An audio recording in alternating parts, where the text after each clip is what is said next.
हाय people. चलो इस video में हम जानते हैं टैक्स ऑडिट लिमिट के बारे में। टैक्स ऑडिट क्या होती है, क्या टर्नओवर होता है, कौन से फॉर्म फिल किए जाते हैं, क्या लास्ट डेट होती है, किस किस के ऊपर एप्लीकेबल होता है, अगर टैक्स ऑडिट कोई नहीं करवाता है तो क्या क्या कॉन्सिक्वेंसेज होते हैं। Let's explain you. देखो, हर कोई अपनी बुक्स ऑफ अकाउंट तो मेंटेन करता ही है, बट जिसके ऊपर टैक्स ऑडिट अप्लाई होता है उसकी बुक्स ऑफ अकाउंट तो वो खुद मेंटेन करता है, बट उसको थॉरली एग्जामिन और वेरीफाई एक सीए करता है। वो हर पर्सपेक्टिव से आपके बुक्स ऑफ अकाउंट चेक करता है। अगर आप कोई कंप्लायंस कर देते हो या तो उसको वो ठीक करवा देता है, अगर वो ठीक नहीं करता है तो वो अपने टैक्स ऑडिट में मेंशन कर देता है। अब बात करते हैं टैक्स ऑडिट होती कैसे है। इसमें मोस्टली थ्री फॉर्म्स होते हैं, form 3CA, 3CB and 3CD। Form 3CA applicable होता है in case of A company, form 3CB applicable होता है in case of A individual and proprietorship firm. Form 3CD होता है डिटेल इन्फॉर्मेशन होती है, डिटेल फॉर्म होता है, उसमें सारी सारी चीजें मेंशन होती है, या तो फॉर एग्जांपल डेप्रिसिएशन मेंशन होता है उसमें, या फिर आपको कोई कंप्लायंसेस होते हैं उसको मेंशन करना होता है, लाइक ऑल दीज थिंग्स। अब बात करते हैं टैक्स ऑडिट लिमिट के बारे में, जो section 44 AB of income tax act में मेंशन है। दैट मीन्स अगर किसी टैक्स पेयर की टर्नओवर एक स्पेसिफाइड लिमिट से ज्यादा है, देन उस केस में आपकी टैक्स ऑडिट कंपलसरी होती है। इन इस केस में टैक्स पेयर को दो कैटेगरी में डिस्ट्रीब्यूट किया गया है, बिजनेस और एक प्रोफेशन।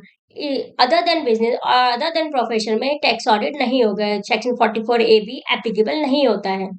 चलो in case of A business, अगर किसी का टर्नओवर 1 करोड़ से ज्यादा है, देन उस केस में सेक्शन 44 AB एप्लीकेबल होता है। But there is a catch, अगर किसी का डिजिटल पेमेंट हुआ है या फिर डिजिटल रिसिप्ट रिसीव की है, देन उस केस पर टर्नओवर 10 करोड़ देखा जाएगा। दैट मीन्स अगर किसी का कैश रिसिप्ट और cash payment not exceeding 5% of a turnover है, देन उस केस में आपका टर्नओवर 10 करोड़ देखा जाएगा। बात करते हैं सेक्शन 44 AD की। वो ये कहता है अगर किसी की टैक्स पेयर की टर्नओवर 2 करोड़ तक है तो वो अपना प्रॉफिट कंप्यूट कर सकता है एटलीस्ट 8% ऑफ द टर्नओवर। अगर वो इससे कम शो करता है, दैट मीन्स अगर 7.5% या फिर 6% मेंशन करता है, देन उस केस में आपकी टैक्स ऑडिट कंपलसरी होती है। पर्सन प्रेजेंटिव टैक्सेशन स्कीम अप्लाई करता है, देन उसको नेक्स्ट 5 ईयर तक प्रेजेंटिव टैक्सेशन स्कीम ही अप्लाई करना होता है। इसके क्या बेनिफिट होते हैं कि आपको ना तो बुक्स ऑफ अकाउंट मेंटेन करने होते हैं, ना आपको टैक्स ऑडिट की कंपलसरी होती है। बट अगर आप ये नहीं करते हो नेक्स्ट 5 ईयर तक, अगर आप प्रेजेंटिव टैक्सेशन स्कीम नहीं करते हो, तो जब आप ऑप्ट आउट करोगे उसके नेक्स्ट 5 ईयर तक आपको सेक्शन 44 AD एप्लीकेबल नहीं होगा। उस केस में आपको बुक्स ऑफ अकाउंट भी मेंटेन करनी होती है, टैक्स ऑडिट भी कंपलसरी होते हैं। चलो मैं आपको एक एक्सप्लेन करके बताती हूँ एक एग्जांपल के थ्रू।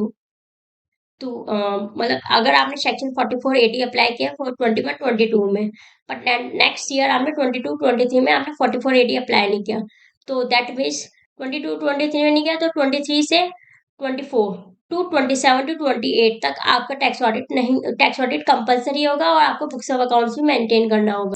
अब बात करते हैं प्रोफेशन की। इसे मोस्टली मेडिकल प्रोफेशन आते हैं, आईटी प्रोफेशन आते हैं, सीएज आते हैं, लॉयर्स आते हैं, एटसेट्रा, जो डिफाइंड है 44 ए में। इसमें क्या होता है कि अगर आपकी ग्रॉस रिसिप्ट और टर्नओवर 50 लाख तक होता है, तो उस केस में आपकी टैक्स ऑडिट कंपलसरी नहीं होती है।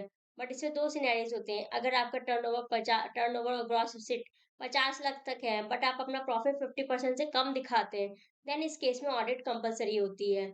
और एक केस ये होता है कि अगर आपका ऑडिट लिमिट 50 लाख तक है और 50 लाख तक है और आप अपनी प्रॉफिट 50% तक दिखाते हैं, देन उस केस में आपका ऑडिट कंपलसरी नहीं होता है। अगर कोई पर्सन टैक्स ऑडिट नहीं करवाता है, देन उसके ऊपर पेनल्टीज लगती है। उसके ऊपर 0.5% ऑफ द टर्नओवर और 1,50,000 विच एवर इज लेस, इसमें दोनों में से कोई सा भी कम होगा उसके ऊपर वो पेनल्टीज लग जाएगी।